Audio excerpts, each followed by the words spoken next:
think the first is, depending on how well you want to do, and particularly if you're starting a company, you need to work super hard. So what does super hard mean? Well, when my brother and I were starting our first company, instead of getting an apartment, we just rented a small office and we slept on the couch. Uh, and we showered at the YMCA, and we had just one computer. So the website was up during the day, and I was coding at night, 7 days a week, all the time. Work hard like every waking hour. That's the thing I would say if you, particularly if you're starting a company. And I mean, if you do simple math, say like, okay, if somebody else is working 50 hours and you're working 100, you'll get twice as much done in the course of a year as the other company.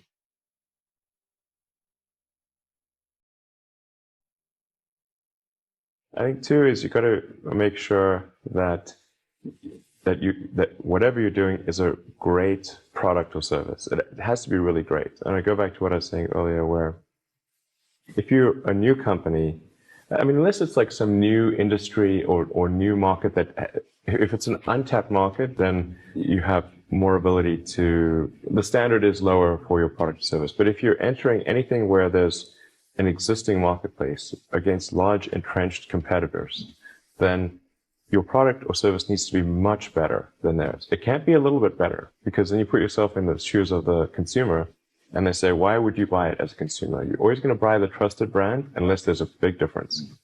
So a lot of times entrepreneur will come up with something which is only slightly better. And it can't just be slightly better. It's got to be a lot better.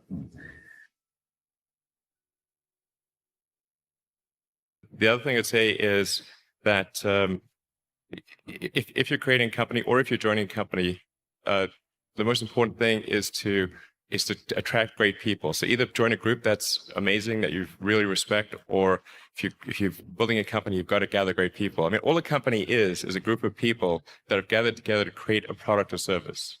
And so depending upon how talented and hardworking that group is, and the degree to which they are focused cohesively in a good direction, that will determine the success of the company.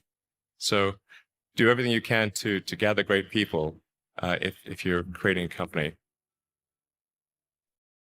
Then I'd say focus on signal over noise. A lot of companies get confused. They spend money on things that don't actually make the product better.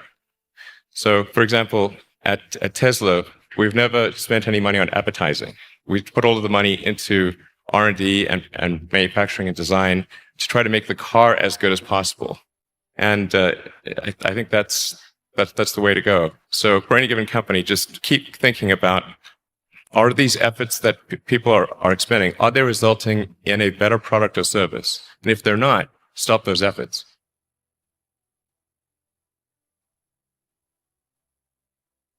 And then I think that the final thing I would encourage you to do is, now is the time to take risk. You don't have, you don't have kids, but as you get older, your obligations increase. And once you have a family, you start taking risk not just for yourself, but for your family as well. It gets much harder to do things that might not work out. So now is the time to do that before you have those obligations. So I would encourage you to take risks now. Do something bold. You won't regret it.